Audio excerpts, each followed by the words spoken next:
ऐसा कुछ कहने से गिरफ्तारी होती है तो हर रोज कितने लोग की गिरफ्तारी होगी। उनके मौलाना भी कुछ कुछ बयान दे देते हैं तो उनको भी गिरफ्तारी होनी चाहिए। अकबरुद्दीन ओवैसी ने जब एक बार बोला था कि 15 मिनट के लिए सब हटा दो, तो ये वो भी तो भड़को बयान था जी। तो उनको उनके कहाँ गिरफ्तारी हुई जी। तो ये इस देश में व्यक्ति स्वतंत्रता है, अपना मत व्यक्त करने की स्वतंत्रता है। वो मत मैंने व्यक्त किया है, वो लोग क्या प्रतिक्रिया दे रहे हैं उससे हमें कोई लेना देना नहीं है। वो कह रहे हैं कि आप अभी उनका कह रहे हैं कि आप थोड़ा अपना ध्यान रखिए, कुछ भी हो सकता है आपके खिलाफ।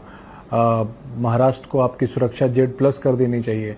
वो ये भी साथ में कह रहे हैं कि महाराष्ट्र सरकार भी आपके साथ कुछ करवा सकती है और बाद में इल्जाम उनके ऊपर डाल सकती है। ये तमाम बातें उनकी तरफ से कही जा रही हैं। नहीं, ऐसा कुछ नहीं है, मुझे तो नहीं लगता ऐसा कुछ। सुरक्षा आपकी बढ़ाई गई है, ये पूरा सुरक्षा है, पर्याप्त सुरक्षा है यहाँ। पर्याप्त सुरक्षा है आपको? हाँ जी, जो सुरक्षा है उस पर मैं संतुष्ट हूँ। अच्छा, कोई भी पुलिस की तरफ से इन 58 FIRs को लेकर आपके तक कोई संपर्क नहीं किया? पुलिस की तरफ से कोई संपर्क नहीं हुआ अभी तक। क्या कोर्ट जाएंगे पहले आप? क्या आपको गिरफ्तारी से बचने के लिए एंटीसिपेटरी बेल, अग्रिम जमानत की बात होती है, तो क्या उसके लिए अप्रोच करेंगे आप कोर्ट को? नहीं भाई, जो परिस्थितियां सामने आएगी उसका सामना करेंगे। जी। ये जो प्रवचन आप दे रहे थे उसमें शायद भी आप हिंदुओं को एकजुट करने की बात कह रहे थे। हाँ, मैंने ये कहा था कि जो बांग्लादेश में हुआ है, यदि हम एकजुट नहीं होंगे तो कल यह हमारे ऊपर भी हो सकता है। हम तो उसी पर बात करते हैं। भीष्माचार्य की जो बात कही थी कि भीष्माचार्य ने जो कहा था धर्मराज को कि अन्याय को प्रतिकार करने की क्षमता होते हुए भी कोई राजा यदि प्रतिकार नहीं करता है तो वो पाप करता है। तो यदि हमारे ऊपर कोई अन्याय होते हैं तो हम मुख दर्शक बन के नहीं रहना चाहिए, और जो सज्जन मुख दर्शक बन के रहता है तो बाद में वो उसका शिकार बनता है। जो जहां जहां ऐसी कुछ बातें हुआ है जी। तो ये समझा रहा था मैं उसमें। कई ऐसे भड़काऊ हम लोगों को देख रहे हैं कि जो आपके बयान को लेके अपने समाज को, कई वीडियो ऐसे वायरल हैं, कई जो मुस्लिम युवक हैं वो लोगों को भड़का रहे हैं, लोगों को थाने में ले जा रहे हैं, वो भड़का रहे हैं। आपको लगता है कि इस आपने जो कहा उसके पीछे वो अपनी रोटी सेक रहे हैं और अपने को पब्लिसिटी दिलाने की कोशिश? हाँ, पब्लिसिटी, सस्ती पब्लिसिटी दिलाने के लिए ये कर रहे हैं, नहीं तो ऐसा कुछ नहीं है। मैं तो कह रहा हूं कि उन लोगों में जो लोग हैं, अच्छे लोग हैं, उन्होंने उनको समझाना चाहिए, ऐसा ना हो। हम किसी के धर्म के विरोध में नहीं है, हम तो एक अराजकता के विरोध में वो बात कर रहे थे और बस वो चर्चा हो गई। अब उसमें क्या है, हमारा उद्देश्य तो ये कुछ राजनीतिज्ञ लोग जो कह रहे हैं उसका भी मेरा कोई संबंध नहीं है।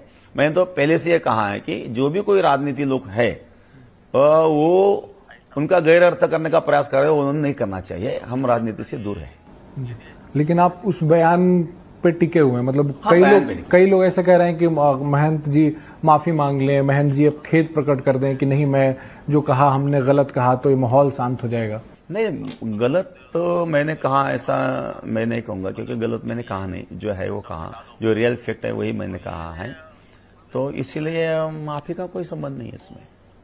बॉम्बे हाई कोर्ट ने भी लेकिन आपकी जो बयान है उसको हटाने को कहा है, सोशल मीडिया जहां पे है सब हटाया। कोई बात नहीं, बात तो ये हमारा 1.5 घंटे का प्रवचन है, वो उसमें से वो क्लिप निकाली गई।